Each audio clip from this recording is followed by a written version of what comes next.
Welcome to This is Truth with your host, Kara Moore.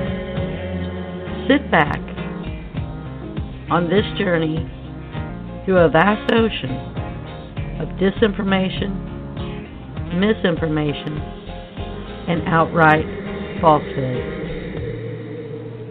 What is truth?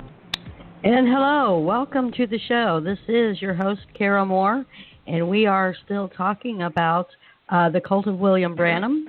And we have with us again Sonny Olson. How are you tonight, Sonny? Can you hear me? I can. Good evening, Kara. How are you? I am fine. And we also have a caller tonight that has called in and would like to share experiences of being in the cult. And it's very important that we get word out about this, and I believe that it's taking some time.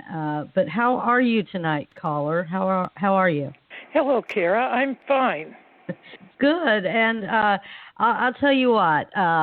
I don't want you to feel nervous at all. I'm a very congenial person, and if I probably make you laugh at some point, okay? So that's what the Bible says. A merry heart is good, it's good and it helps. So I'm glad that you're both doing well tonight. And so we have a couple of hours. Even if it don't take a couple of hours, that's okay, as long as we get out what we have to get out. And it's raining here where I am, and I hope that wherever you are, that it's good weather. So sun is shining and it's hot. The sun is shining and it's hot. And you, caller, I hope that you're not being floating away somewhere from the rain that we're getting. No, it's a beautiful day here today. Oh, that's wonderful to hear. And so like I said, it's a very tough subject. It's very deep, and there is a lot of things that people don't understand about it. And so, caller, we're just going to let you go ahead and tell us what it is, the things that you want us to know, starting off. So you go ahead and share what you want us to know about this. I was raised in the cult of William Branham from the time I was 5 years old until I was 55. I want to share a little bit about all the erroneous teachings and what I saw, because I was in the meetings of William Branham when he was still alive in the 1960s. Also, I have a real heart for little children being brought up in this cult. It's a very hard thing. There's so many problems with little children, so many fears, so many rules, and I would like to see every innocent little child free of it. Amen. Amen. That's right. We're on a mission here, and it's unlike Sonny. I was kind of pulled into this. I have to say that it must have been God that pulled me into this to say, look, let me research this and let me look into this, because to me it was such an extraordinary thing. So if I say something out of my ignorance of not knowing, you can please forgive me for that. And so that's a long time to be in there. As you said, you were put in there when you were 5 years old.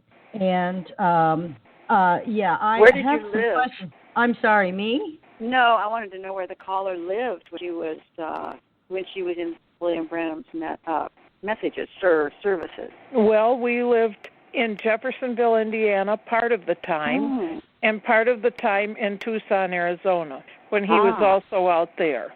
Exactly. Okay.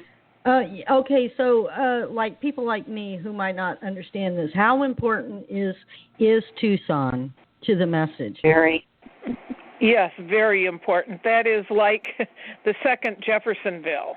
It's one of the holy spots, because that is where an angel or a cloud of angels was supposed to have come down and revealed great mysteries to him. However, now we know that cloud was actually a Thor missile.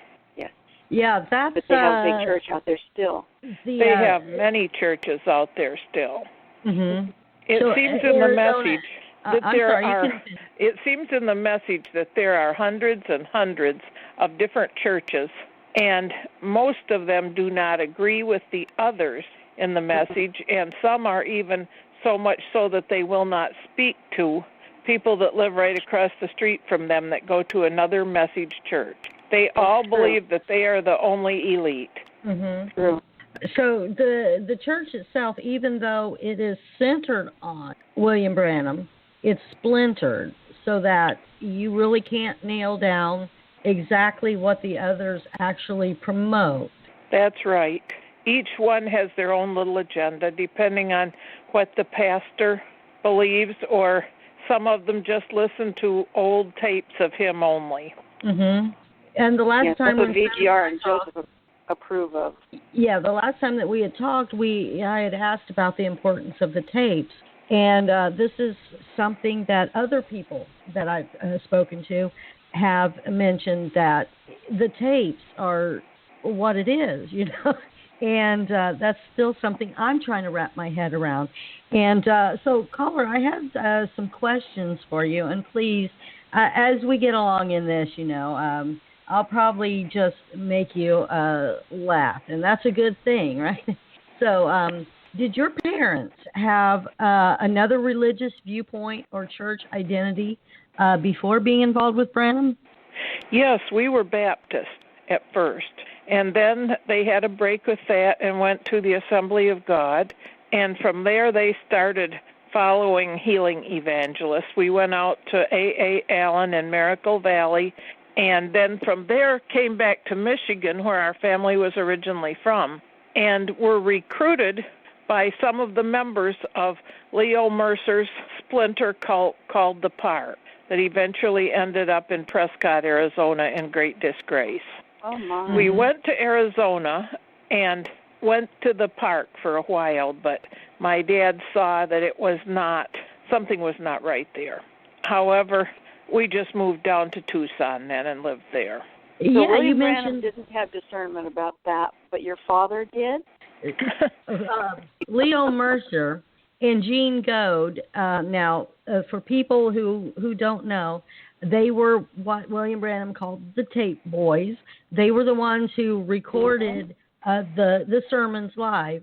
And as you were saying, they opened the Park, and it was explain exactly what the Park is. It was a trailer park in which everyone having a trailer and living in there was under the leadership of Leo Mercer and Gene Goad. Mm-hmm.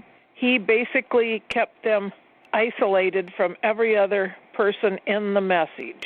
It was later on, it was found out that Leo Mercer was a homosexual, and so was Gene Goad. They did some horrible, horrible, horrible things to the little children in that park. And awful disgrace. They were abusive, right? Very abusive. And one person in the group actually went out when he grew up and committed murder. And in his murder deposition, it was noted that his environment growing up probably was what caused him to do that. Yes, that's Keith Loker, right? Keith Loker? That's right, yes. Yeah, and he's on death row right now in Arizona. Yes. Yeah, and I mean, seeing that this could lead to a young man like Keith Loker acting out, do you think that there could be the possibility of perhaps in the future another Keith Loker? Absolutely. Mm-hmm. There's no doubt of that. I have a nephew right now who's very normal young man, and after he went to camp meetings with a popular message preacher, he became totally deranged because they insisted that he had a demon in him. Oh. And he's now on psychotic medications. He's tried to kill himself and has thoughts of doing it to others. Oh, terrible. Simply by going to a camp for young people that brainwashed him into believing he had a demon that he could never get rid of. That's so sad. So we know that in Scott County, Indiana, they have the Stillwaters camp. And yes. I've been concerned enough to contact them. And Scott County doesn't seem to be very much aware of how this youth camp. They call it a youth camp, and as you said, it is an indoctrination camp. And I've heard some things. So what are some of the things that they do to the children there? Well, when the children first come, they are brought into a room that is full of proper modest attire for the girls. They are, whatever clothes they have, if they're not approved by the camp, they take those clothes away and let the girls choose modest attire, which basically is to the ground, jean skirts and loose shirts. So that's the first step of indoctrination, getting them all dressed modestly and similar. Take away their identity. And I feel that that's one of the things they do with the young people, is take away their identity, as well as indoctrinate them from morning until night, sometimes 3 church services a day. They're told to have a quiet time, which means putting an MP3 in your ear and listening to sermons of William Branham for several hours a day. Then they have several hours of mandatory activities such as volleyball and archery and sewing for the girls, things like that. Rifles. Yes, rifles. Sonny said rifles. 3 different rifles. They're probably very tired. They stay up late and get up very early. Yes, they're required to do a lot when they're there. And so, yes, it's a type of indoctrination because these children are being basically held captive. Everything they do all day is being watched and monitored. The parents are not allowed in past the entrance. No. And the kids can't bring cell phones or cameras, as far as I know. Or has that changed? That's what I heard, yes, that they can't. Yes, right. So it's Brother Joseph Branham and his, well, they're almost slave-like workers, who are the chaperones. And it's all quite glorious looking, but it's severe indoctrination. It is very severe. I don't believe there's a child that's gone there that hasn't suffered some form of mental abuse by it. That's terrible. They first make the children to feel like they're worthless. That is actually, if you read the classic definitions and the ways that people brainwash, the very first step that they do in brainwashing is to reduce the person's self-esteem to where they are absolute nothing in order to get them to identify with the ideology of the cult. So, that's the very first step in brainwashing. So, they have bonfires.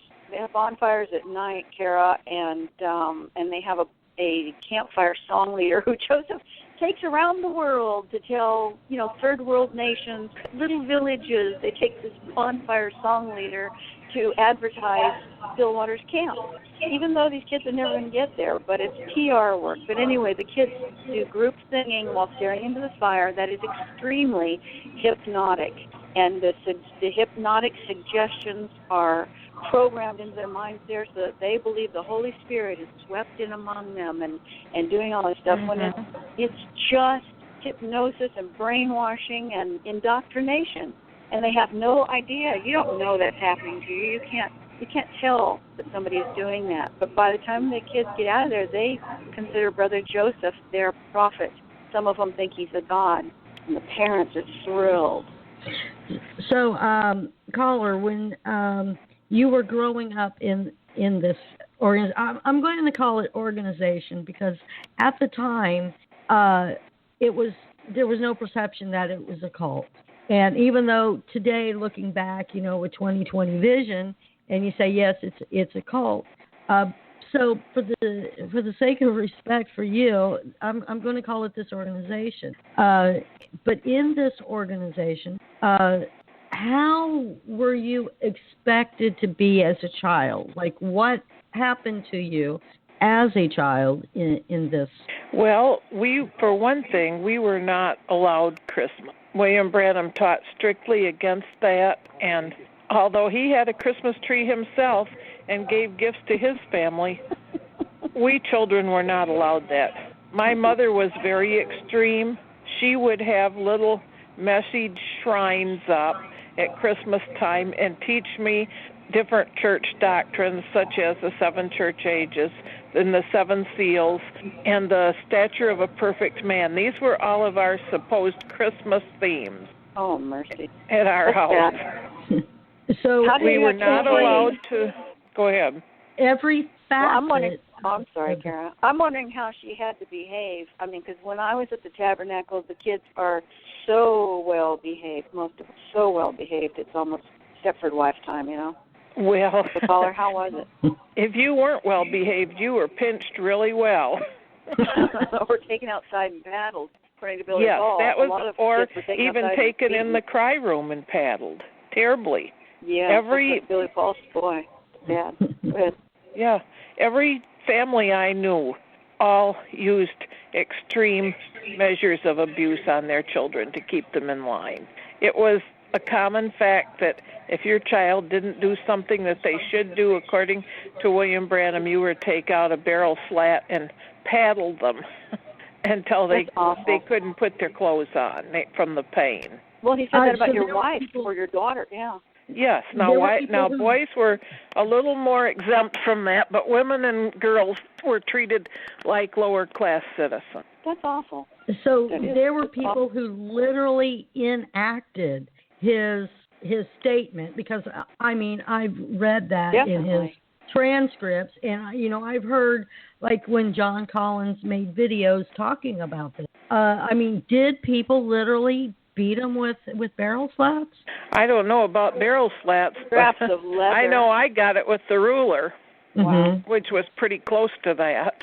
I had the Martin boys. I'm sure you knew Hudson and Daniel Martin, John and Earl Martin. Yes, Boys, yes. Well, I knew them. They were at my house one time, and I had a daughter with some serious problems, and they suggested that I use a leather strap. And this was, they had horses and saddles, what have you. This wasn't just a belt. It was a thick, very stiff leather strap. They gave me one. I think I still have it. I didn't use it on my daughter.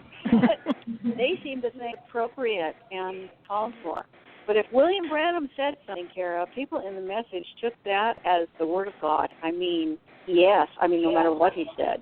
He didn't like cats, so people in the message generally hated cats. It's just anything he said, that was law. And any crazy thing, people seem to accept it with no question. Absolutely.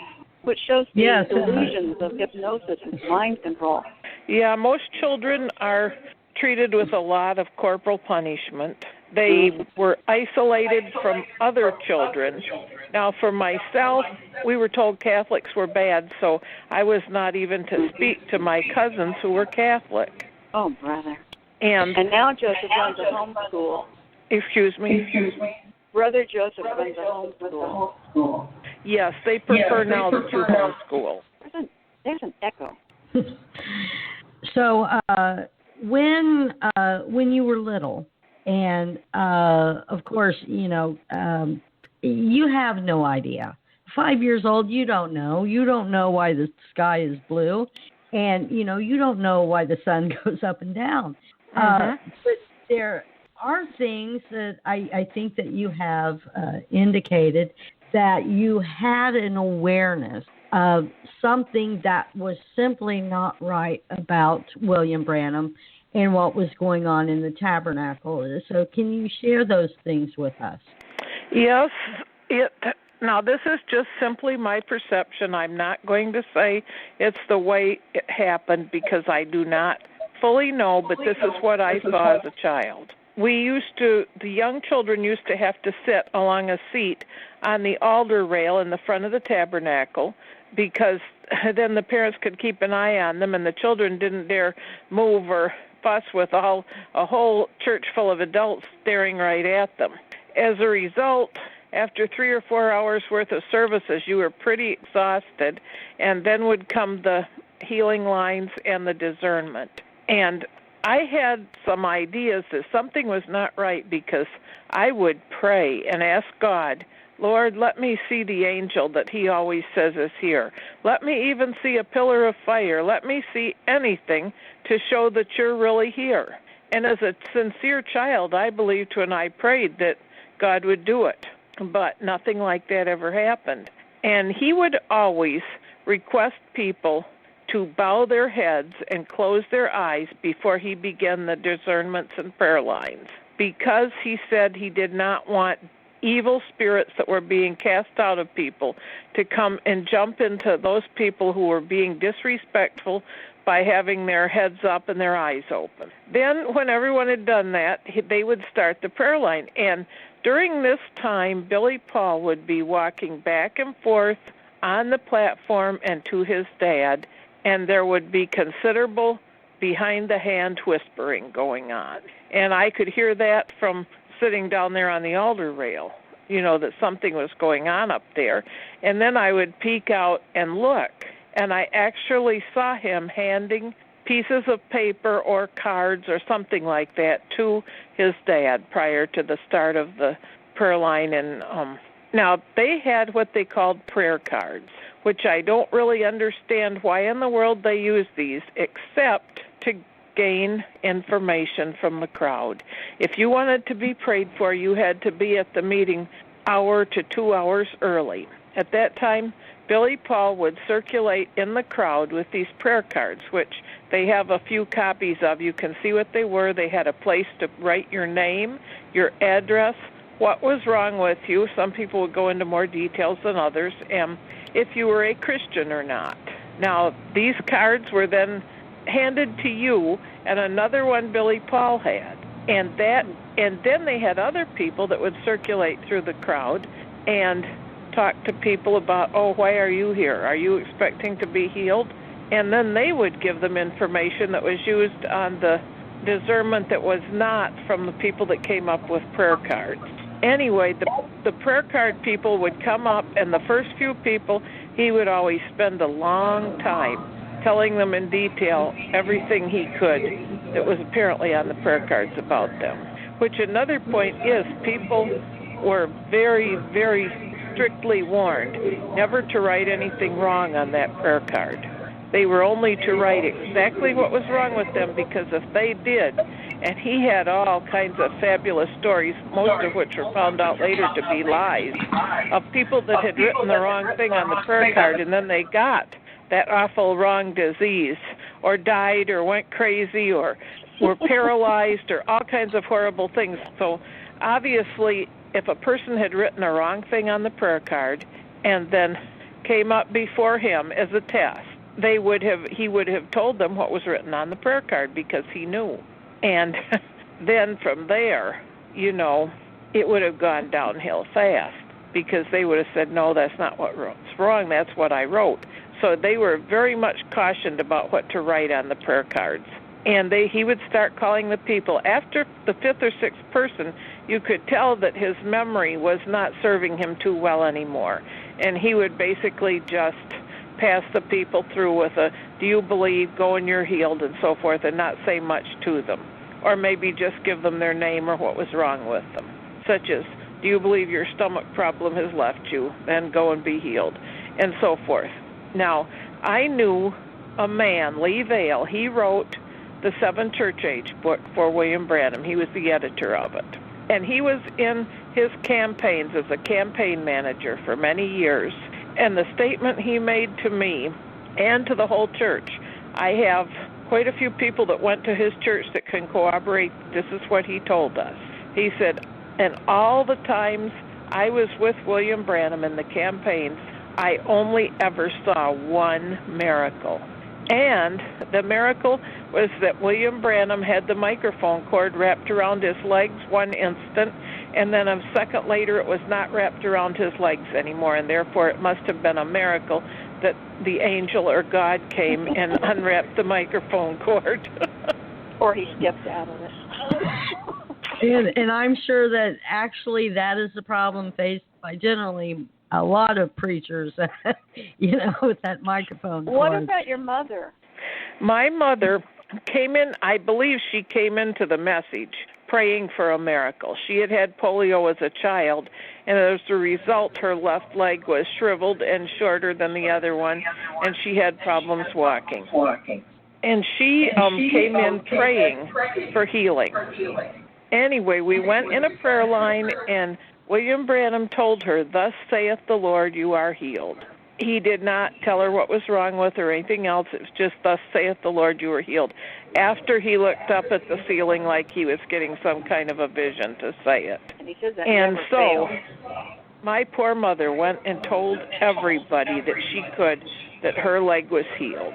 Told all her brothers and sisters, hoping she could get them into the message with her healing.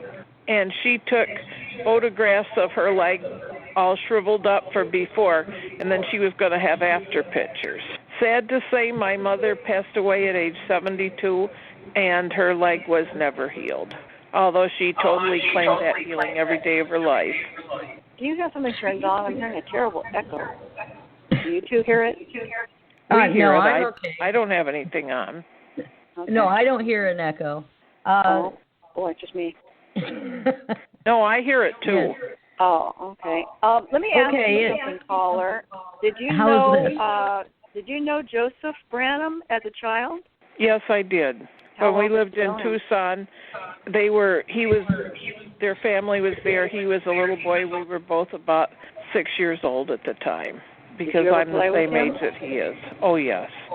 Well, you didn't really play with him. He was a mean little bully. I thought you were that knew him that he was a mean and bratty child when he was little. But I heard something interesting. Brother Branham preached very strong against TV. So tell us about that. Yes, it was preached so strongly against that if we went in a store and went past a TV display, we were even to turn our heads so we would not look at even the TV display in a store. Oh, wow. Yet, I would go to Joseph's house, and he had a TV in his bedroom.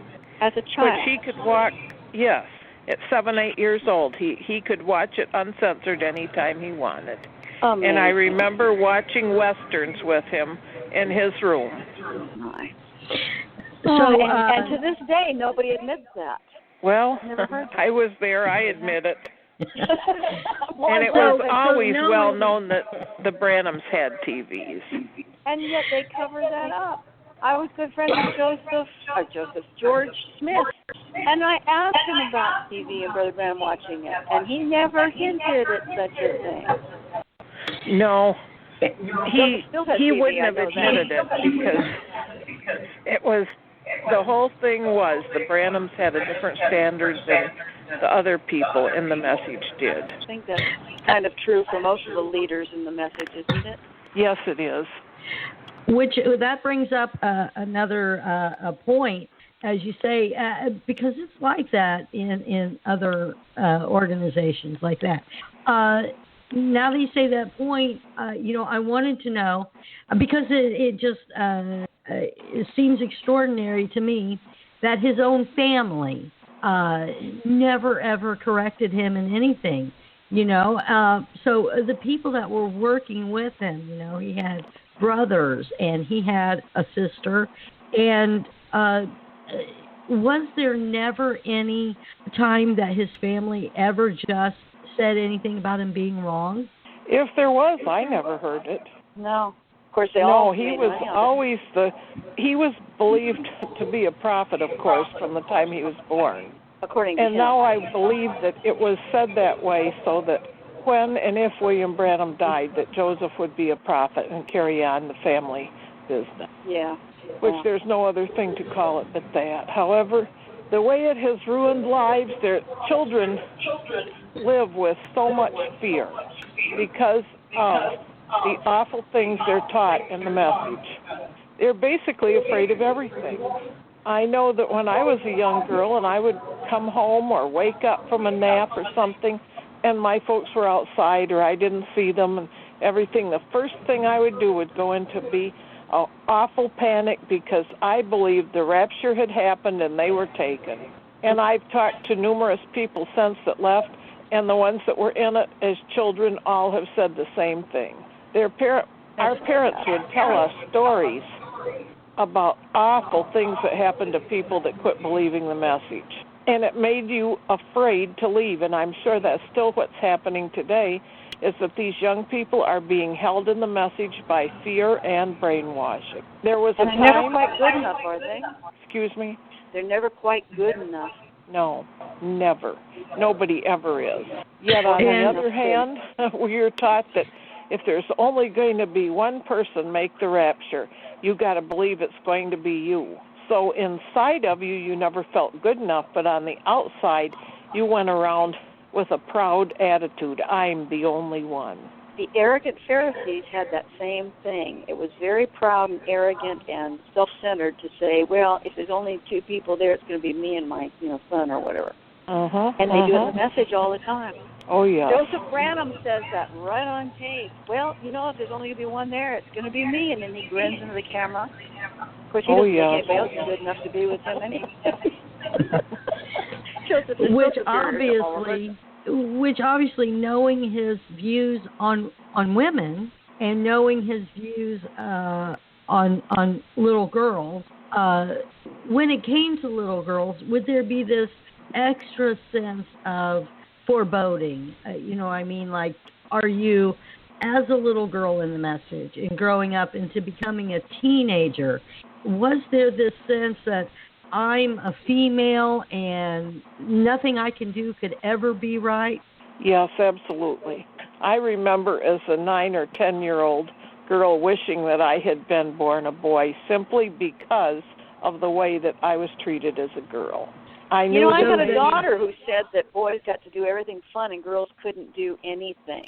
That's right. And it was, I guess, because of the message. Because I didn't know why she thought that. I didn't grow up in the message, but she thought boys were allowed to do everything and girls weren't allowed to do anything, which seemed weird. And we were always treated as though we were somehow, a woman was not in the original creation according to the beliefs of the message. And therefore all women were somehow a little bit lower species than men.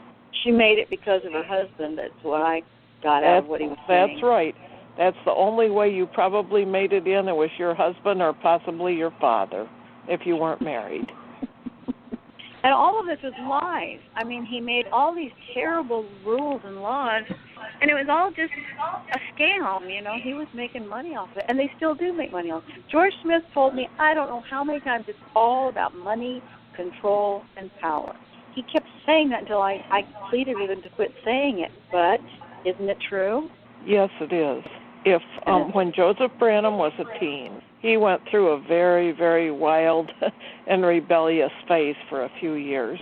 What about that? And yes, and during that time, he used to still brag to us kids on how if he went to any certain so-and-so and he'd list a whole bunch of different fairly well-to-do people in the message, he could ask them for anything and they'd give it to him. And the truth was, he could have. It was true.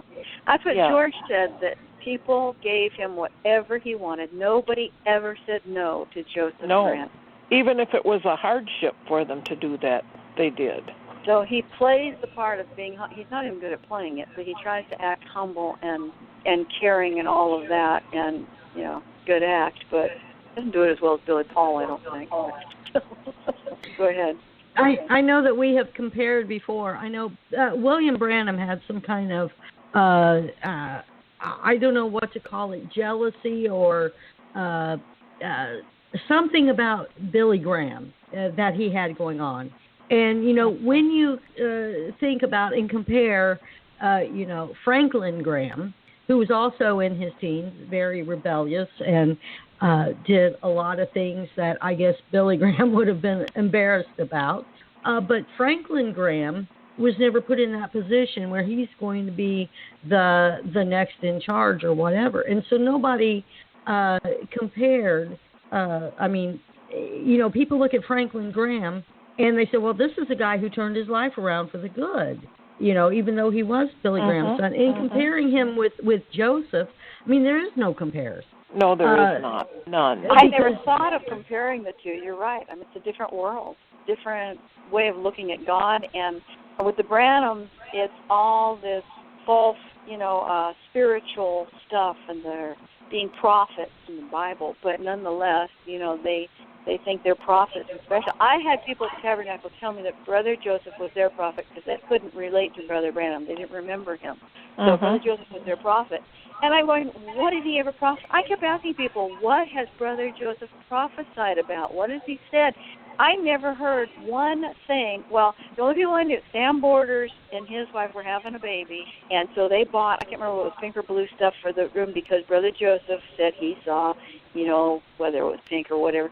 Anyway, and they had just the opposite, and I thought, okay, there's another one that didn't make it. But Brother Joseph, as far as I know, was not a prophet in any way, shape, or form, and yet everyone called him a prophet, and some people worshipped him. How do some people pray, Paula? Yes, I've known several people that would say, Lord Jesus Joseph, or something on that order. Lord Joseph Christ? Yes, that was another thing they said. And some pray in Brother Branham's name or baptize in Brother Branham's name. They baptize in his name or call him Christ Branham. And then Joseph is the son, Jesus. Scary, huh? Yes, it is. Very scary, but that is very prevalent in other countries, especially Africa. The people are not as well educated. They hear maybe one or two tapes that are translated into their language. Read. No. They can't read, so they can't compare what Brother Branham says that sounds like a Bible quote, and they can't look at their Bible and see that it's not. I mean, it's hard enough when you're an American and you hear him talking to catch that he just changed that Bible verse.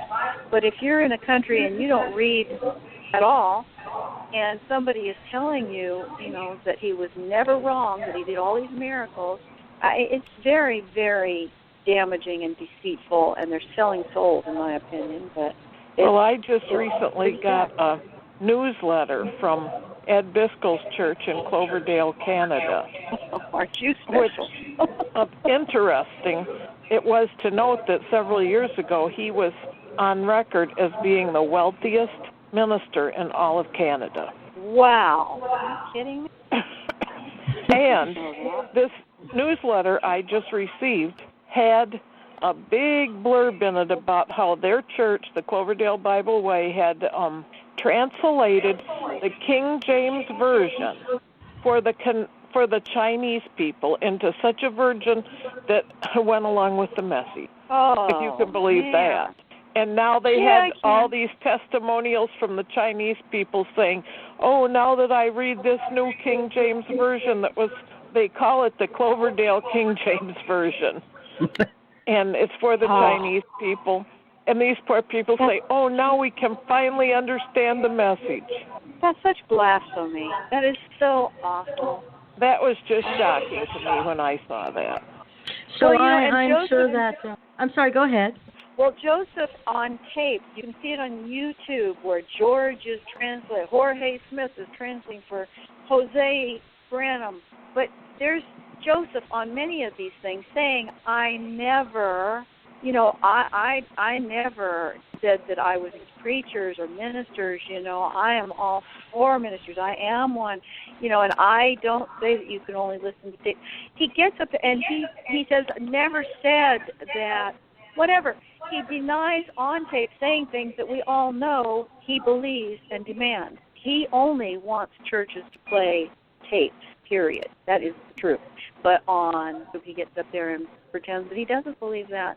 Why would people say that about him? He's very offended that people say these things. I'm sorry, his brother-in-law, George Smith, has told me, this was their big dispute. George believes in preachers, and Brother Joseph only wants tapes. Furthermore, now they translate the tapes, and they demand people now around the world listen to Brother Branham talking and read the translation in their own language. How hard is it for most little village people to read the translation and only hear Brother Branham jabbering in a language they can't understand? But Joseph tells them that's God's audible voice, and whether you understand one word or not, that's what you need to get into heaven, is to hear his voice. It's insane, but that's what he's promoting. You can see him on YouTube. He's now pushing subtitles for all the tapes rather than translating them into a person's language. When they do translate it, the tape then doubles in length. So the person, if they have to sit through a 3-hour sermon in their own language, it may be more than 6 hours long. Mm-hmm. So that's just insane. Would you sit through a 6-hour sermon? The people who walk through the jungle to get to a church service and hear the prophet of God speak, the voice of God, they're being put through that. And then they're also being asked to donate their pennies to help cover the charge, because poor Brother Joseph, he needs help paying for this stuff. Okay, go ahead, caller. Let me jump in here. Let me jump in here for a moment, because we're talking about Canada. And, Canada is relatively like the U.S., where they have freedom of religious expression. But I don't think that they're so aware that, when they transport people from these African countries into Canada, these message preachers who practice polygamy, I'm stunned at that, and I saw the video of the challenge with Mr. Collins there at the Branham Tabernacle, but I can mention because you mentioned Ed Biscoe, and we've encountered some from Mississauga, Ontario. And, should I go ahead and say his name, Sonny? I mean, I've already got into, Mr. Martin Zombie from Mississauga, Canada. And, he's the one that blasts us on YouTube? He's from Nigeria, isn't he? He's from Nigeria? Oh, Uganda. Uganda. Okay, yes, I had that wrong. But that's what they're doing more so. And then when they come here, right, to the U.S., or they come to Canada, they are threatening people. They do this all the time, morning, noon, and night. They are sending out threats. They threatened you, didn't they, Kara? Oh, yes, I've been threatened by many of them, but, They hate me.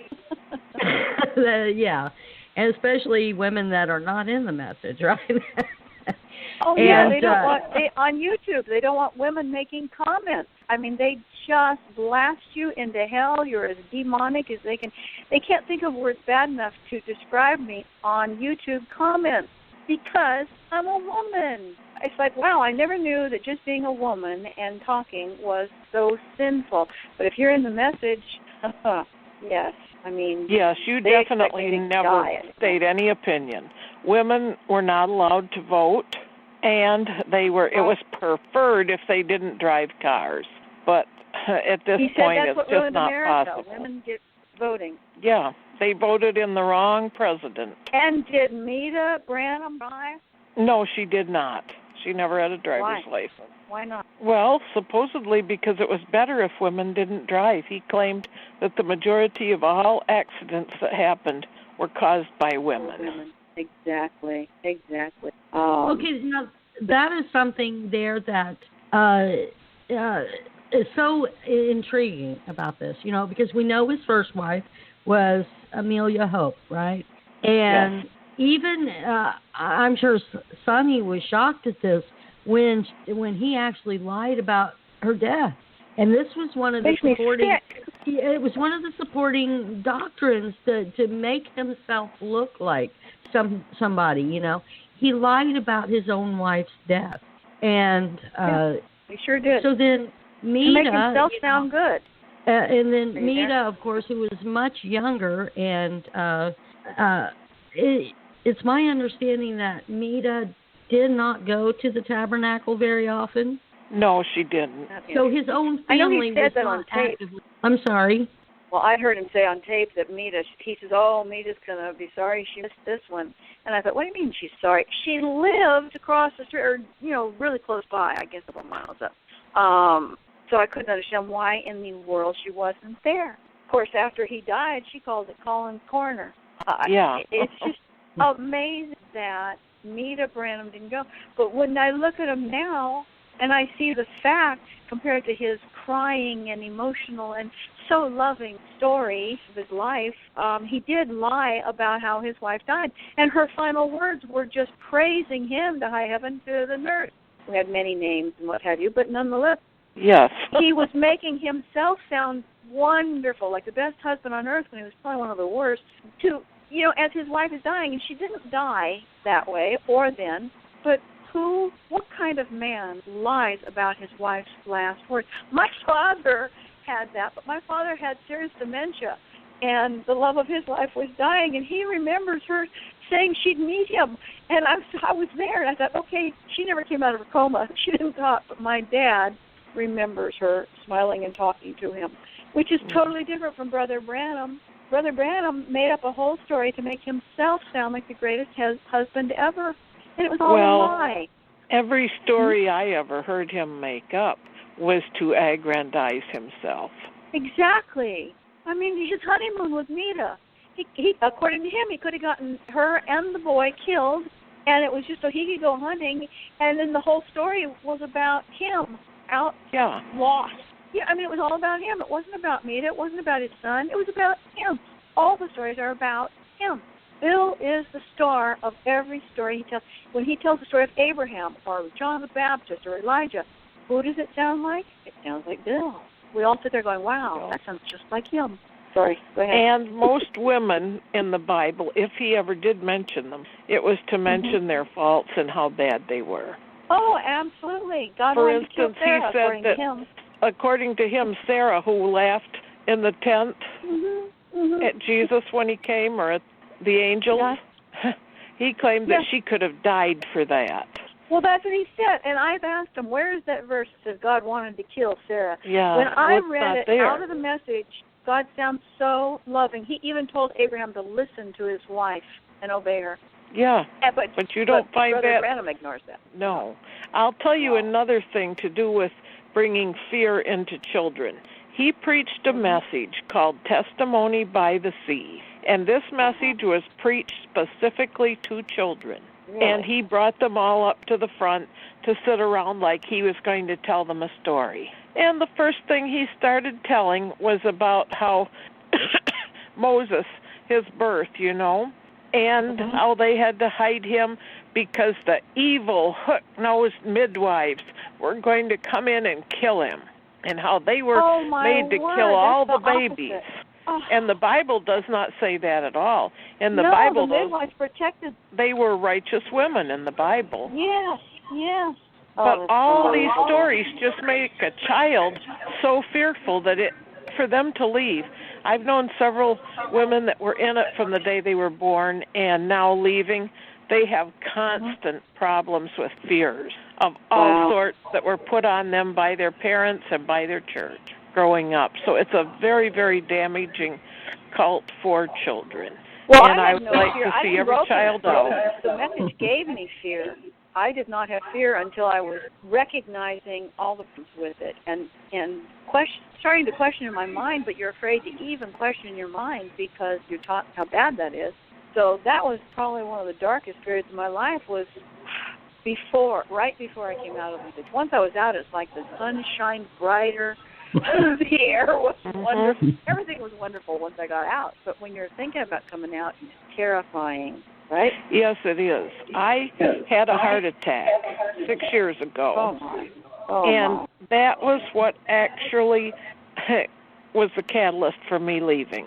I had always known for years that there were serious problems in the message, but because I was raised in it and I had so much fear, I was afraid to look into it. I just kind of, as they say in the message, just set it on the shelf. Exactly. If you have a question about anything, you are to set it on the shelf. You are not to ask. You are not to think anything on your own. And I had done that for years because I used to tell my husband, well, all these people that believe the message, if they could have been in William Branham's meetings, they wouldn't have lasted in it very long to actually see it. And the leaders have to be lying and deceiving the people, because people who lived with him and saw him and knew him know that it wasn't the way we're told. No, it wasn't.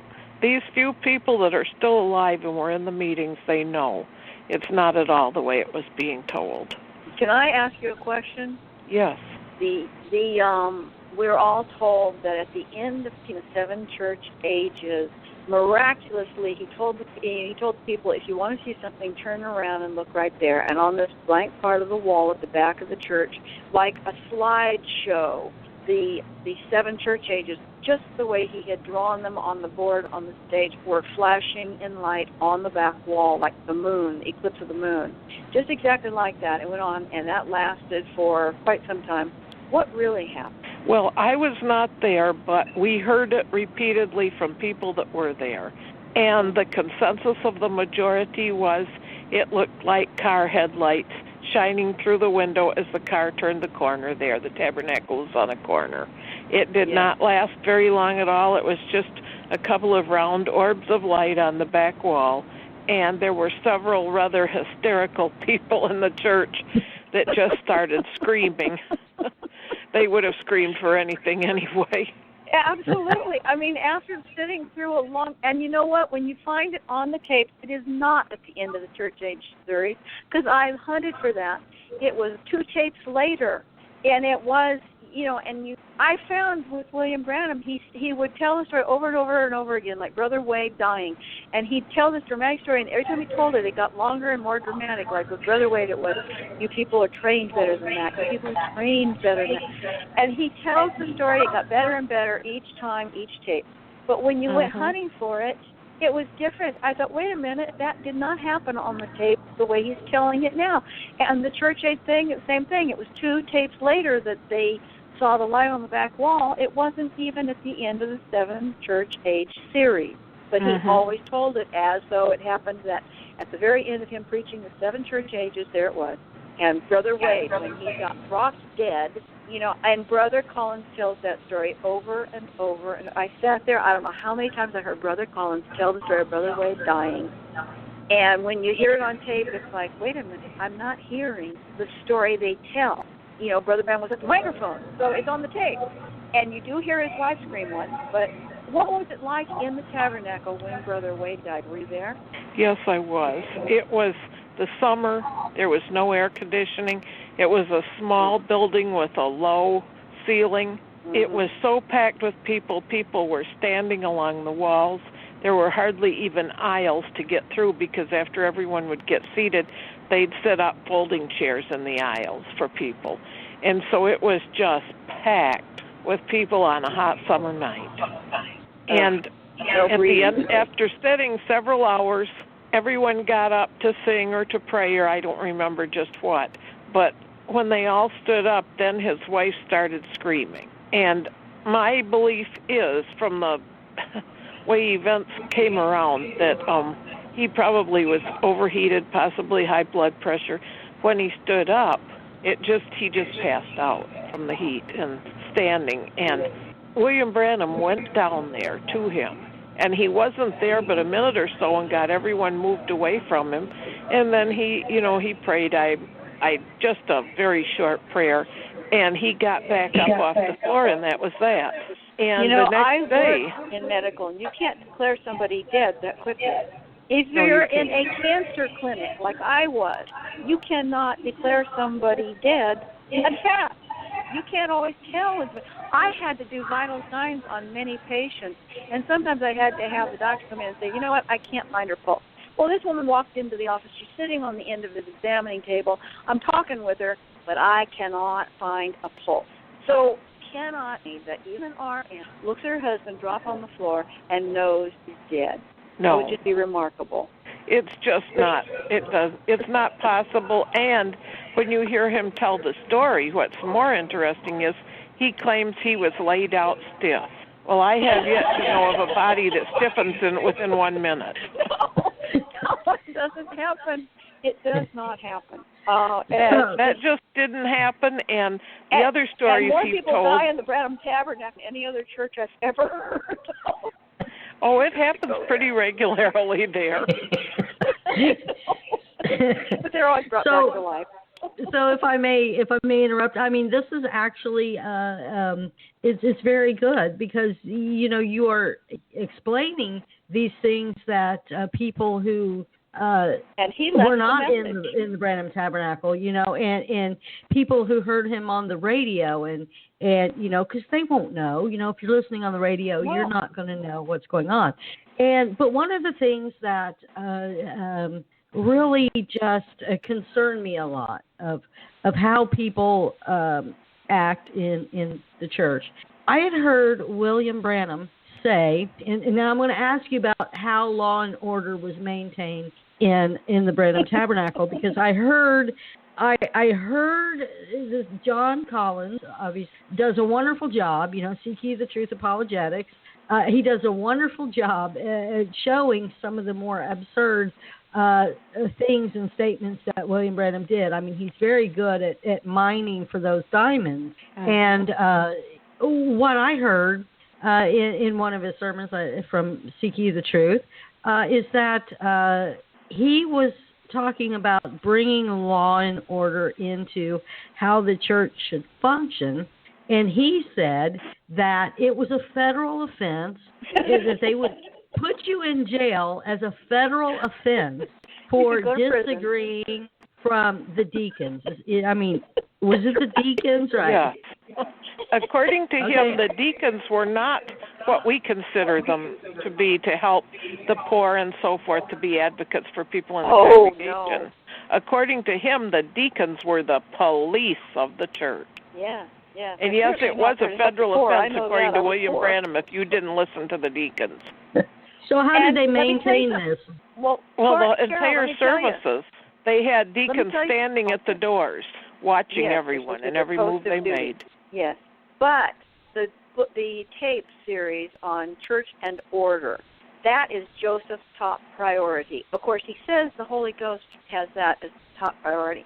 But I argued with Dan Evans at Voice of God recordings about this while I was in the message. Why is it that every country has translated church order, but they don't have the seven seals or the church ages or the token? Well, most of them have the token. But that is the number one priority. The first thing a church, when they set up, is to get that book that was really the instructions to the deacons at the tabernacle.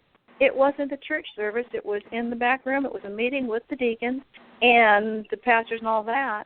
But that is what they translate into every language. That's the first thing a new church gets, is how to set up church order. The rules for the deacons and the trustees, and the preacher is the top authority. Nobody can question the pastor. The secret at the tabernacle was that Billy Paul was in charge from, about a month after Brother Branham died? Yeah. After the funeral, Billy Paul was secretly the top man. Nobody questioned him. Brother Collins got his okay and approval from everything. Brother Collins was always the associate pastor standing in while the pastor was away. Brother Branham, I asked Billy Paul that last year, why does your letterhead say the pastor is William Branham? And he answered me that don't worry about it. Brother Collins can act as pastor while the pastor's away. And I thought, well, if 50 years dead isn't enough to prove that he's not coming back, I don't know what does. But the pastor in each, this is a problem, the pastor in each church is the top authority. Nobody can question what the pastor's doing. Isn't that right? That's the reason so many message churches are so different from each other, because the pastor in each church is sovereign. Yes. Any rules he makes are the rules to be followed, whether it's on the tapes or not. If that's the way he perceives it to be, that is what he will tell his church and what they must follow. And that's what Brother Branham said. Yes. Brother Branham said you could have a Jehovah's Witness come in and preach to the church, and that was fine. Brother Collins told me that in his family room. And this is why some of them believe in several wives or whatever, because that's on marriage and divorce. You can't make heads or tails out of the marriage and divorce theories. A sermon. It's a very long one, and it's bizarre. But anyway, the pastor is, each church is sovereign and separate, and the pastor is the top guy. Everybody else answers to him. And if a woman doesn't have a husband, they consider that the pastor is her spiritual husband. And that's who she has to consult with. I always did that because my husband was not a believer. He never, he wasn't any kind of believer. He believed in science fiction books. That was it. But, so I always depended on my pastor to answer questions. And it's sad because whatever belief that pastor has is the way he's going to answer your questions, not biblically. Absolutely, absolutely. And And most of the time I wasn't really near a church, so I was listening to tapes and reading the books. And I thought they were wonderful. And yet I heard all the mistakes. I heard all the errors. But by the time you get done with them, it's been programmed into your mind that you don't need to understand it. You just need to believe it. You just need to pray for revelation if you don't understand it. Yeah. And that's their stock answer to you today about any question you ask a message believer. They simply say, well, I can't tell you. You have to get a revelation. But think about it. Brother Collins, Brother George Smith, Brother Billy Paul, Brother Joseph Branham, none of them understand the message well enough to explain it to you. They just believe it. Well, then what good is it? Obviously, there isn't anything there worth understanding because none of the men who are the top leaders in the message can explain it. So, obviously, there's a big problem with it. But, of course, you're programmed not to see problems. It's all wonderful, right? Only believe. Oh, man. Well, Rod Bergen from Believe the Sign has put out a challenge to any message minister that would debate with him in a debate forum, and to date, not one has stepped forward. You know what George told me? I asked George Smith just last week if he wanted to go on Kara's radio program, she'd be happy to debate with him. His answer is, it's not worth the time and energy. Isn't that their stock answer? It wouldn't be worth my time and energy. They're just an unbeliever anyway. I made that open debate, and it's still open. And I took it from one of his sermons. I said I challenged 350 message preachers. Oh my! You know, because that's the imaginary big thing. preacher. He apparently 350 others. And I know that's a big deal, the Chicago meeting. And you know, so that's why I said I challenge. And no one has ever said yes. They don't. They won't. They can't. I mean, if I'm a woman, you know, if I'm a woman and I have less intelligence than them anyway, according to them, I should be easy to defeat in a debate. You would think that would be their train of thought, you know. Well, they look down on us. They won't talk to you. You know, because I challenge them with the easiest contradictions. And Sonny knows this. When I hear them, right? One of my favorite things to say is, well, where was his mother born? Was she born in Paris, Texas, Oklahoma, or Kentucky? Come on, tell us, you know. You got to say what when was he born? They don't even know when he was born. No, he was born in 1907, 1908, and 1909, and his little brother was born before him. I mean, it gets really confusing. This is why they don't answer questions, because he said so many insane things and contradictory things that as soon as they answer you with one quote, you can find another one that's going to, you know, it's going to challenge the one he just made. Karen knows this, we put quotes of William Branham on YouTube comments, and they come up and say, you're lying. We gave you William Branham's direct quotes off of Voice of God recordings. Well, when I began to see that the message was wrong, I totally quit hearing all the tapes and reading all the books. And I started reading my Bible. And that is generally the only way you can debate these people is with the Word of God. Because William Branham said so many things at so many different times that he isn't even a reliable resource to debate with. No, and so that's why the Word of God is what, me reading that over and over, I started to realize that there were no prophets, Gentile prophets. No. That John the Baptist was the last one.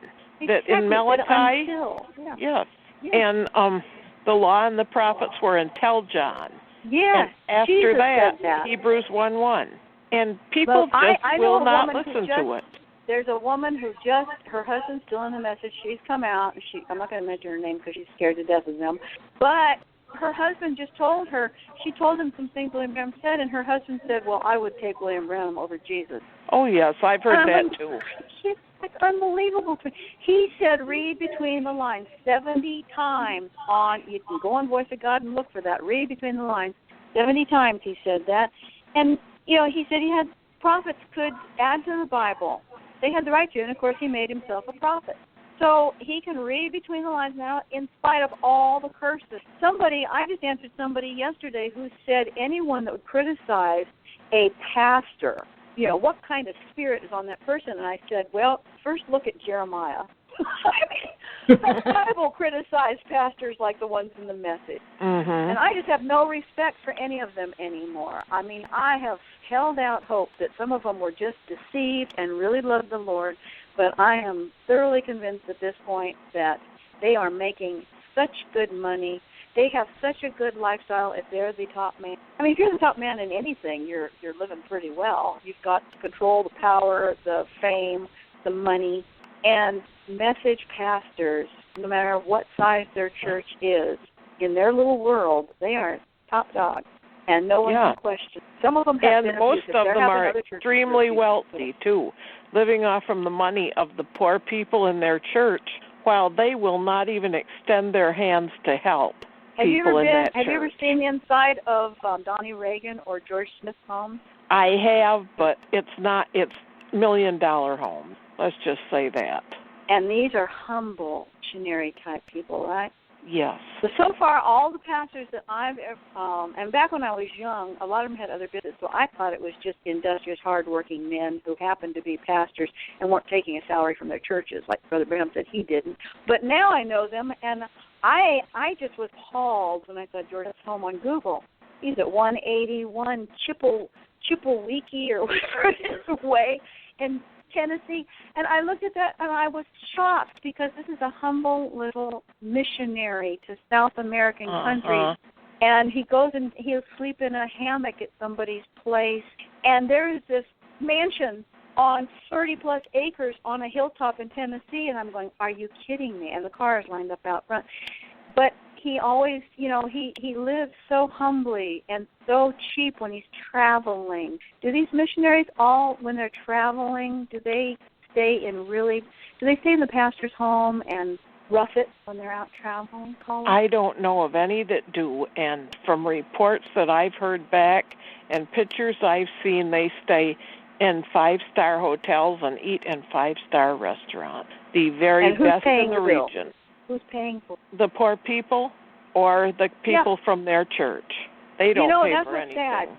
And when you look at the videos on YouTube of where George Smith, I've watched all of his YouTube videos of him preaching in Brazil, in Chile, in Mexico, and wherever.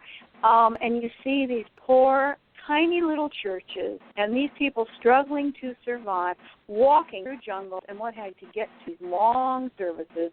And these missionaries are, flying first class and staying in hotels, eating in restaurants, and picking up missionary offerings and taking them home to help others. I heard Joseph Branham stand there and tell these Spanish-speaking brothers that they didn't need to understand the message, don't even try. They didn't need to read the Bible other than maybe what his dad preached. But he also told them that it isn't wealthy and they're paying for the stuff that we gave you. It's poor Americans who are taking the food from their children's table. So you need to save your pennies to pay them back. Well, I never got paid back. And Joseph gets plenty of money from Americans to cover everything. And he says he gives away 95% of what he gets, he sends out. He gives it away. But he lays a guilt trip. I've heard him do that many times. Lays a guilt trip on all these poor little people on dirt roads to pay back us poor Americans who are paying for this stuff that he's giving free. So he's cheating the IRS for one thing, but he's cheating everybody.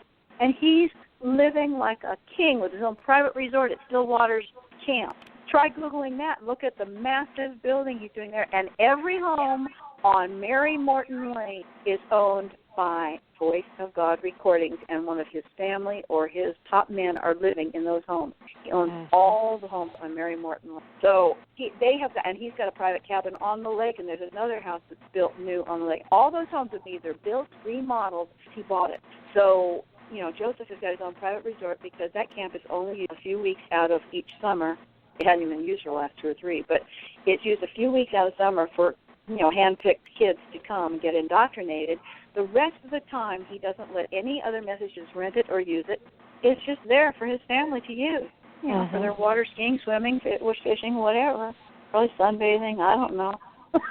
Well, it's just his great card. He's got everything. Now, caller, I have a question here about this, and it is so hard to get through a lot because there is a lot to talk about. But talking about how they go out and stay in hotels, eat at the fancy restaurants, and do all of this, on the church members' backs. Explain to us about the expectation of enforced hospitality for people coming to visit. Well, my parents were not very wealthy. They didn't have much. My dad was older, and they retired fairly earlier, and moved to Jeffersonville and lived in a apartment building that had an upstairs apartment, which they owned, and a downstairs. It was a nice enough apartment because it was 3 bedrooms, and they had plenty of room, and they would often have Billy Paul call them and ask them if they could put up visitors that had come to Jeffersonville. And a lot of them were from foreign countries. And they would put up these visitors, sometimes for weeks at a time, with not one penny of help from Billy Paul. They would feed them groceries that we sometimes would just have to eat rice and cheap things because that's all they could afford to feed these people. And we had people sleeping on the floor and everywhere else there. And very big struggle for them because they could hardly afford it, and yet they would never ask Billy Paul for the money because he was so holy and righteous that anything they wanted, they would do for him. And yet he took advantage of them so terribly. And yet he had this man. I'm sorry, what did you say?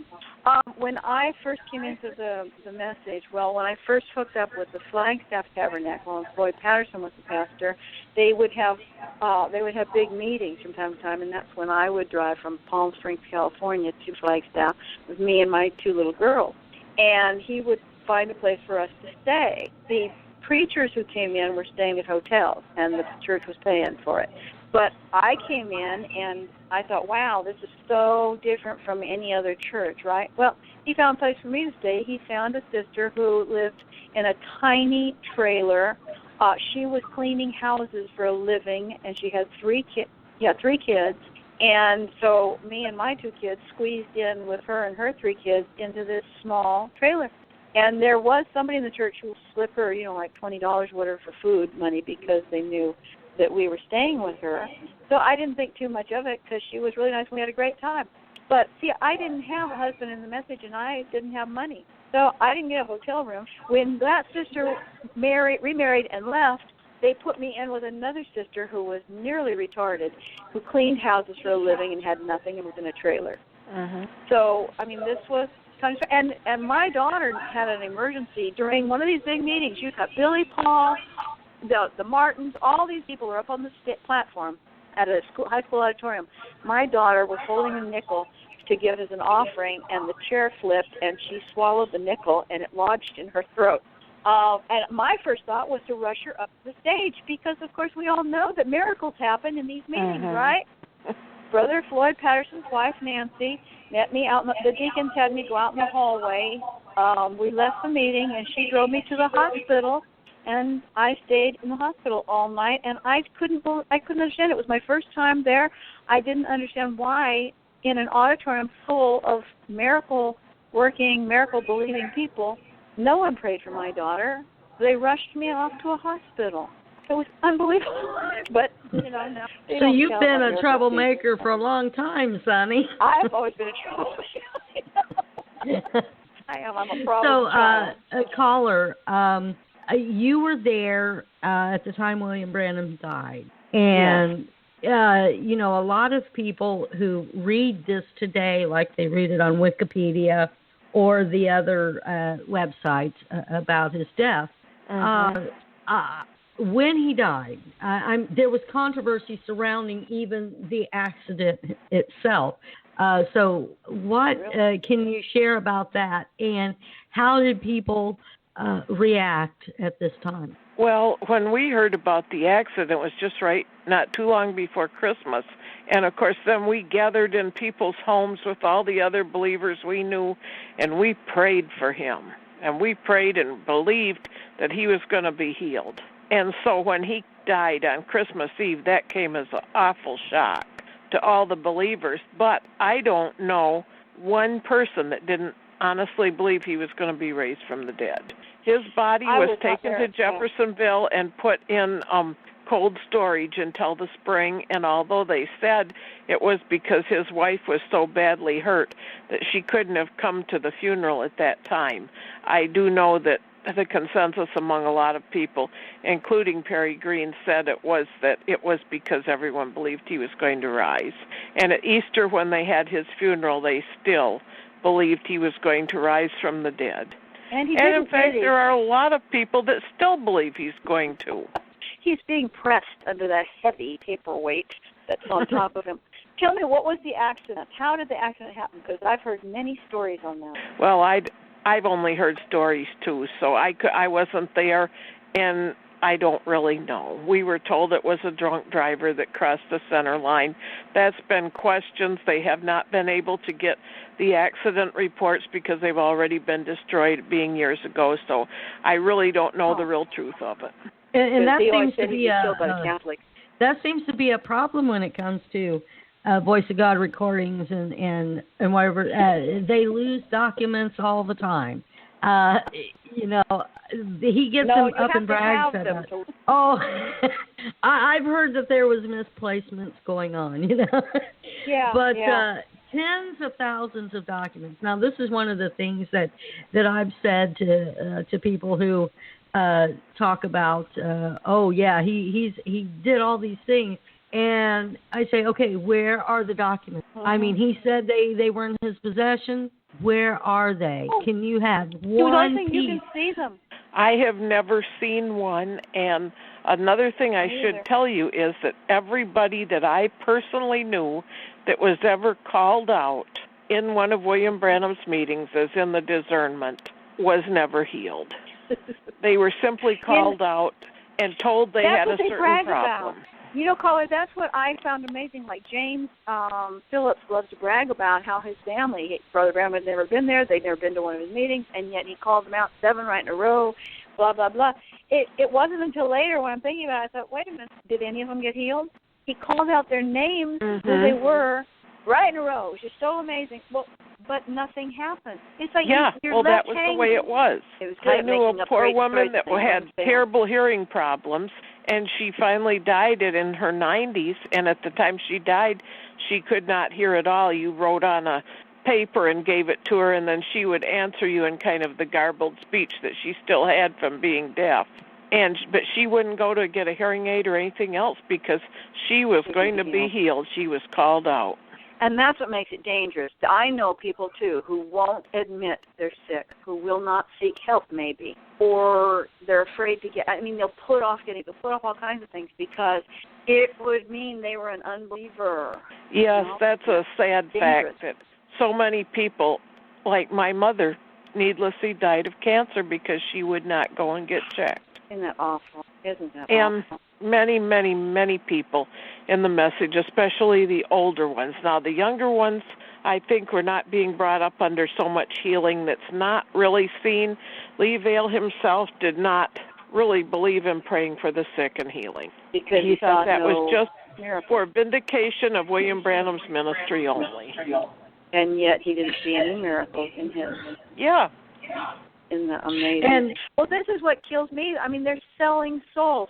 People like George Smith, Joseph, and Billy Paul, and Brother Collins, they all know too much of it was false, fake, and exaggerated, but they still demand that people, come to church and that that's the only way they're going to be saved. So they're preventing people from getting saved. Absolutely. The only way you can truly experience salvation is to get away from it. Absolutely. Absolutely. The Lord is wonderful and patient and kind and gentle. I mean, I was expecting the wrath of God when I came out of them, and instead it was a gentle kindness that I had never experienced. Just right here by myself in my home. I wasn't in a church. Didn't have anybody praying with me or anything else. just the Lord Jesus. And I was amazed because I had wasted so many years thinking I was worshiping him, and all I was doing was following a man-made religion. That's why as many people as I can touch to tell them how wrong it is and how wonderful Christianity and life is after Amen. the message. Amen. Really, nothing better You than getting wonder out of it. why, I wonder a lot of times why I had to spend the majority of my life in it. Now that I'm free, but the best I can say is to reach out and help others to get out. Well, because I've been where they've been. That's what we're doing here. Yes, yes. But it is, so, you feel like you wasted so many years. But so, caller, now that you're looking back, okay, and there were things that you had suspected, there were things that you had seen, and there were things that you knew was just off kilter. Now that you're out of it and you see now, like John Collins and Rod Bergen are putting out there that were falsehoods, do you feel in some ways vindicated about your own self that you can say, I was right? You know, do you get that because sense? When I was young, every time I would have these thoughts that he was not right and that the vindication was not so and the discernment was not so and that they had a little system for doing discernment. Every time I think that, then I would feel horrible guilt. Guilty, yeah. And every time for years I just didn't think about it and just went along with whatever church we happened to go to at the time. We went to several, and one of the bad things is no matter which message church you go to, they almost 100% will require you. One of the first things they tell you is, you move down here. You have to be under my ministry. That's what every message preacher we've been to tells you. Lee Vale told us if we didn't move to his church to burn all our stuff and move down there when we didn't do it, just like he thought we should. Thank God we never did move anywhere. We've lived in our home now for 26 years. My husband retired from a good job. None of that would have been possible if we had been trailed all over the country. But on the other side... And you had given all your money to them. Yes, we were being vilified, though, continually for not moving. Oh, brother. And what about Reagan? Didn't you go to Donnie Reagan's church, too, at some point? Yes, we did, and we were told there that if you didn't come down there, that you wouldn't make the rapture. That's where all the brides would get. Well, there ought to be some reward for listening to him, because listening to him is torture. Yeah. So we're talking about now, I mean, because we put a lot of message preachers' names out there, and people should know this.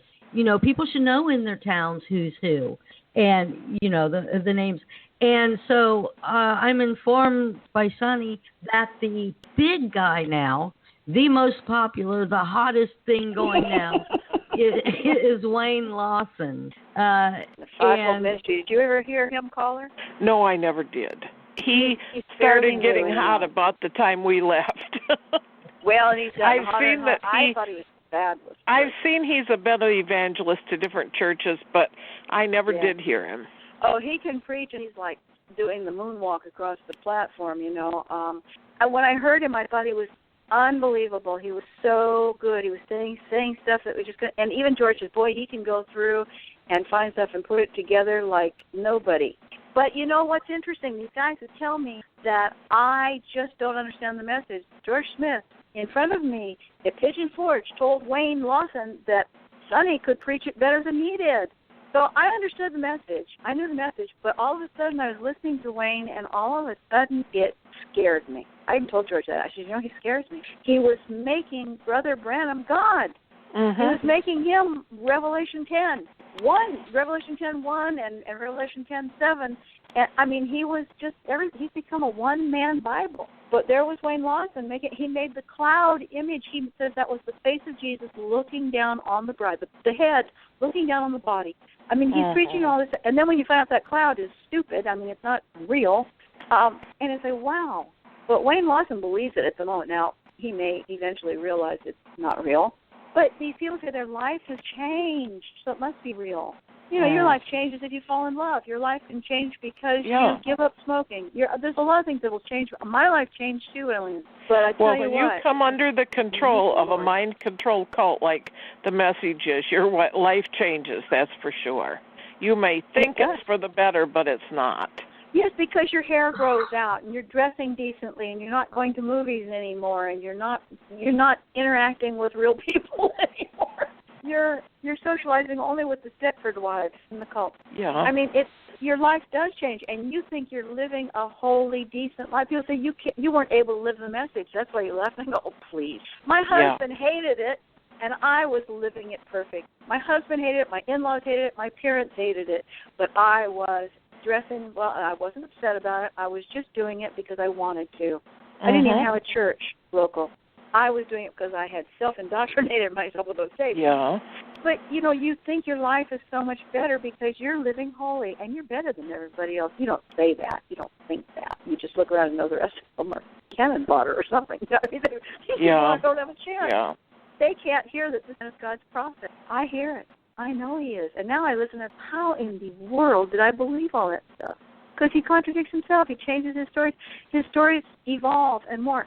George and I discussed it. George knows these stories change. The tent vision isn't real. There never was a tent vision. If you read all of the quotes on the so-called tent vision, it started out as something totally different. The three poles.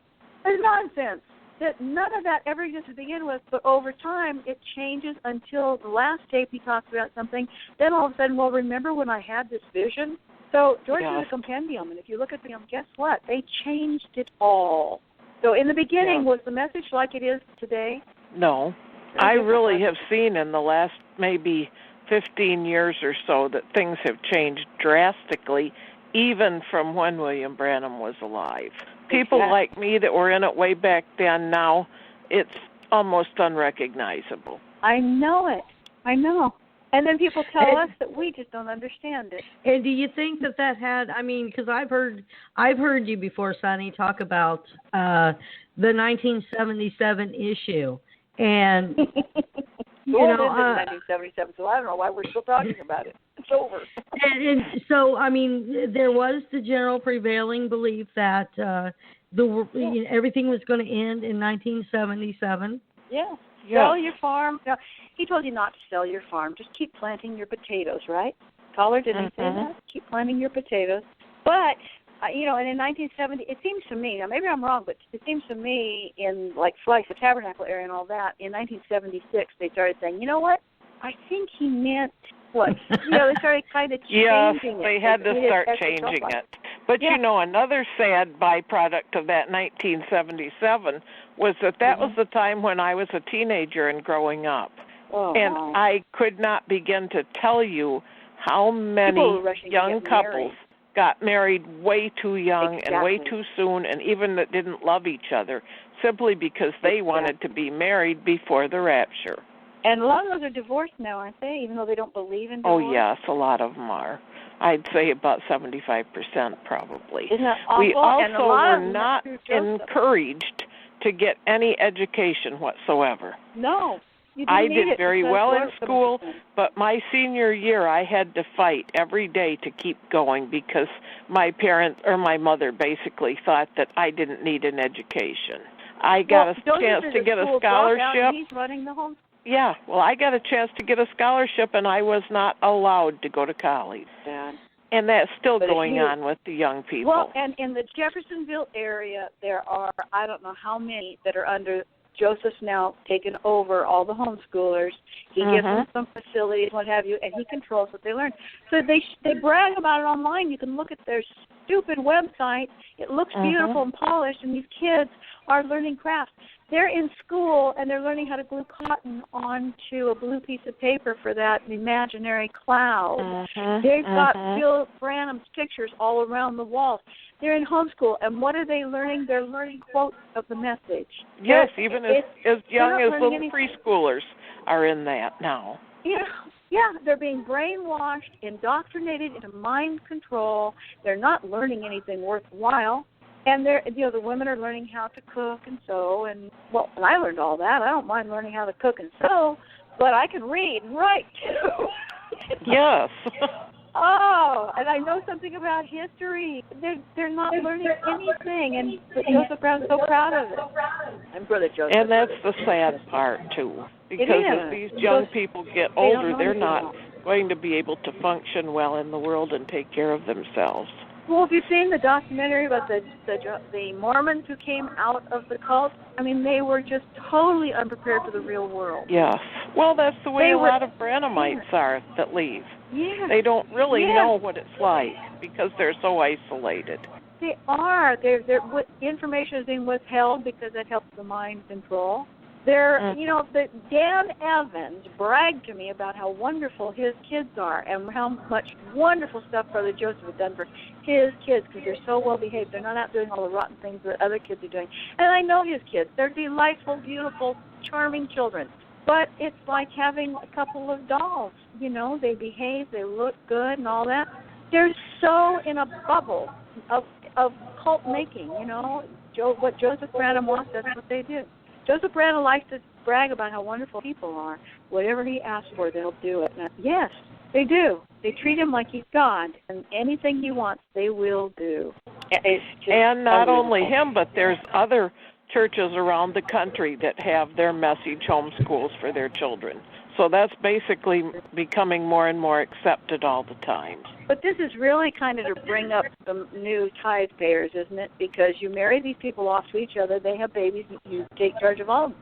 So you've got, I don't know what they're going to make tithes with because it's kind of useless, but nonetheless, it's the only way to keep the cult going. So it's becoming a secret society. It's becoming an enclosed, inbred, shrinking religion. It's not at all what the early church was like. That spread throughout the world. This is not. And when you witness, you're always told to be careful and not say our real radical beliefs first when you witness to someone. The idea to witness is not to tell them about Jesus Christ, but to tell them about William Branham the prophet. You're right. That was what I was told. And I was told to play the life story or how the angel came to me if I was going to testify to anybody. Play that first. And if they liked don't that, talk about any of the disputed doctrines until they're funny is somebody online complained about something that was in the life story, and they said, well, no, there's another version of the life story that had some other thing. It was complaining to John or Rod. And I said, wait a minute. It was the elders in the message in 1970 who were telling people play this particular life story tape. And it was the one Brother Branham had recommended. Yeah. So don't blame anybody else if they're pointing at one particular tape. That was the approved version. You can't take all of it. Billy Paul and Joseph want you to listen to every tape and say only what's on the tapes. Well, which one? Because you'll be arguing with yourself. How can Billy Paul say this tape is absolutely true, I believe every word, when another tape says something totally different and he's going to believe every word of it too? Little problem there, isn't there? Yes, a big problem. Well, Billy Paul, and that's why so many people have to put everything on the shelf and just have a revelation and not really know what they believe. They have so many Bible verses on the shelf. It's very, very heavy. I couldn't even believe it when George Smith said that to me because I thought he claimed to be a Bible teacher. He pontificates on respecting and reading your Bible and putting Jesus first. And there he was telling me, and he knew I studied my Bible for hours a day. He's telling me to put that on the shelf. Put Revelation 10:7 on the shelf until I can. I understand it, George, and I know you do too. He's not saying what it says. Well, until you can understand it the way he preached it, he told me. Whoa. Oh, I mean, that was like, are you kidding me? That was horrifying.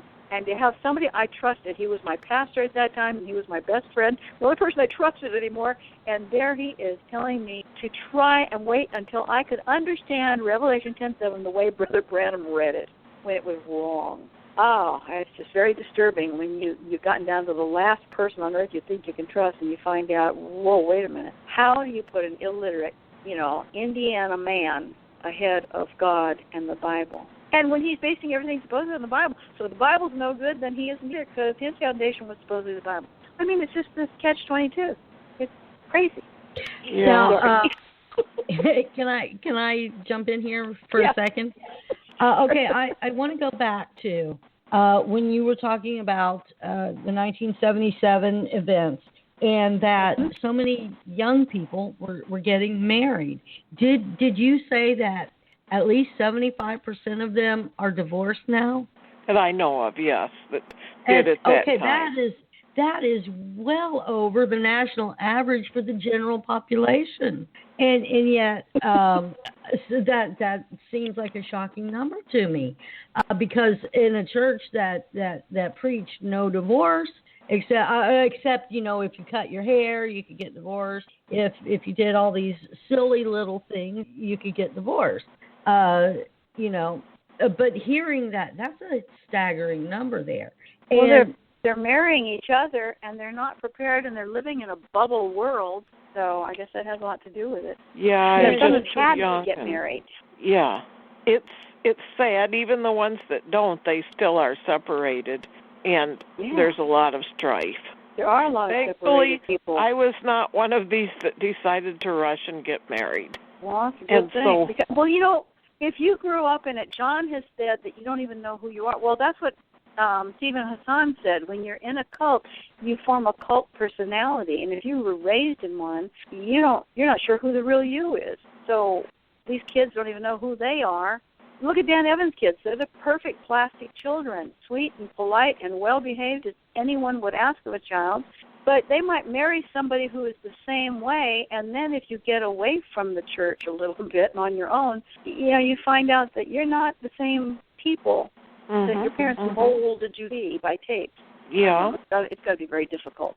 I wasn't in that position, so I don't know, but I do know it's a very sad thing. And it should be noted that I knew a lot of people that did leave the message when 1977 came and went, and there was no rapture, and the world kept right on going. America wasn't smoldering.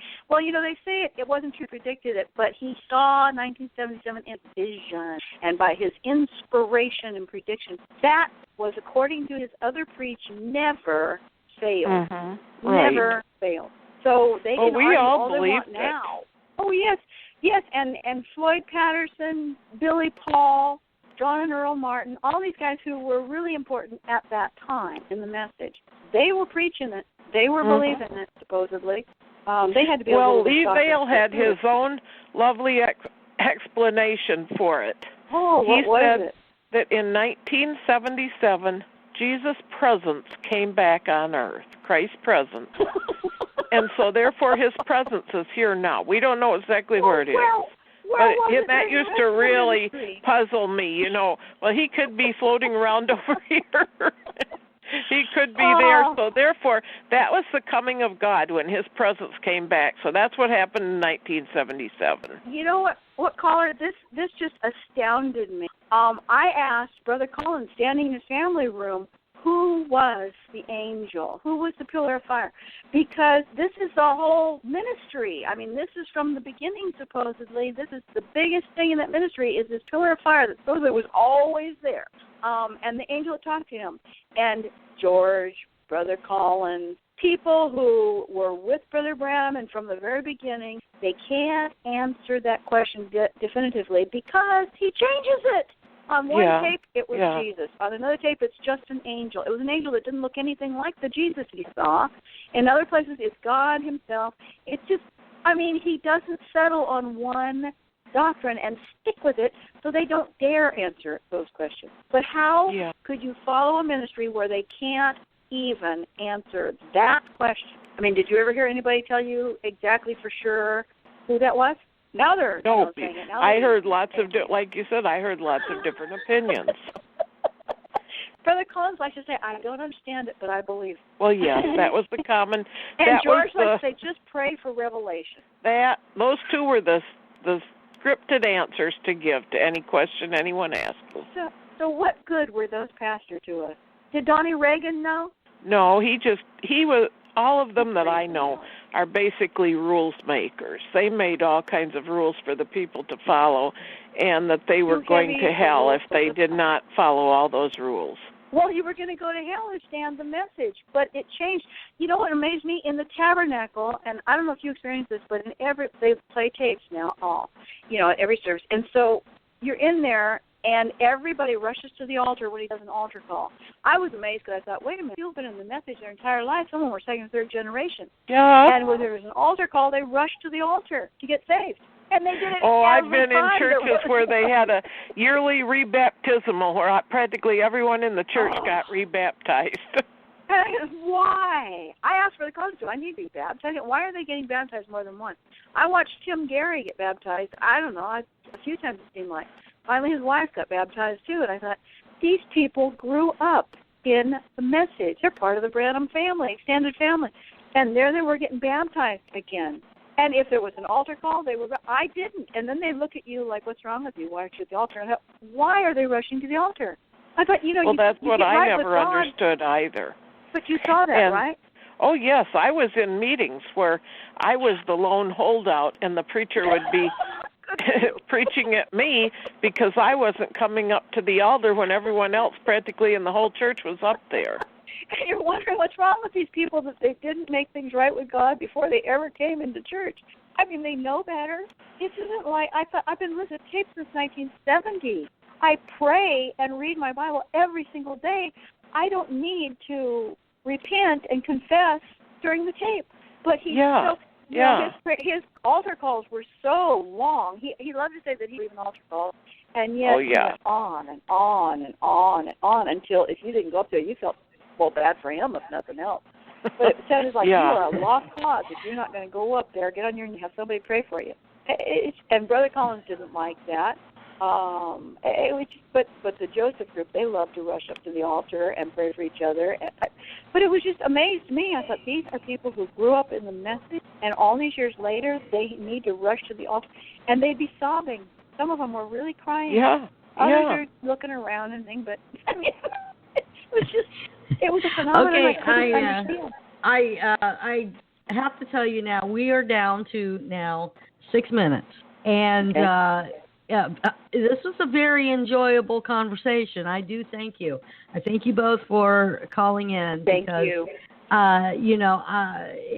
There's so much, but you both have made this an enjoyable broadcast. And I'm going to give you 5 minutes now. Well, give us 4 minutes. How about that? Tell us why people should stay away from this cult. Because it's a mind control cult. They will believe that they are doing the right thing, and actually they're ruining their lives. It's not Christian, it's Antichrist. Amen. That's true. Yeah. And that's just basically in a nutshell. He does doctrines from between the lines, not from the written word of God. And there's curses on that. But people who are in it and then leave go through terrible depression, anxiety, fear. They're shunned by the rest of their friends that they've known their whole life simply because they see the truth of the Bible and leave it. Yes. And they have to go through hell after they do to even get out. Well, I went through all that while I was seeing the truth. But once you're out, it's great. Now, if there are, I know that there are people who are listening out there. If you're a young person and you're coming across this and you're caught in this and you feel there's no way out, you contact me, or by all means, contact Boys Town. Boys Town is an organization set up to help children who are caught in situations like this, and the National Center for Missing and Exploited Children. And we said that this is a destructive group. There's a lot of sexual abuse that goes on in this. I think that we've established that for a long time. So if you're listening out there and you want out, you can contact me, or contact Boys Town or the National Center for Missing and Exploited Children, which I think that they should be made aware of that. So as we get ready to close out, again, I thank both of you for giving your time, coming on here and telling us about that. And I do deeply appreciate it. And I pray that God bless you. And let's pray that God will take something from this and move it forward so that things can happen to bring this cult down. And Amen. I don't think that that's I don't think that that's a bad thing to say, that I want this cult brought down. And they are selling souls. They are not giving salvation. Exactly. Exactly. And so I thank you both. And now we close out, and both of you have a very good evening. God bless you, and thank you for having us. Yes, amen.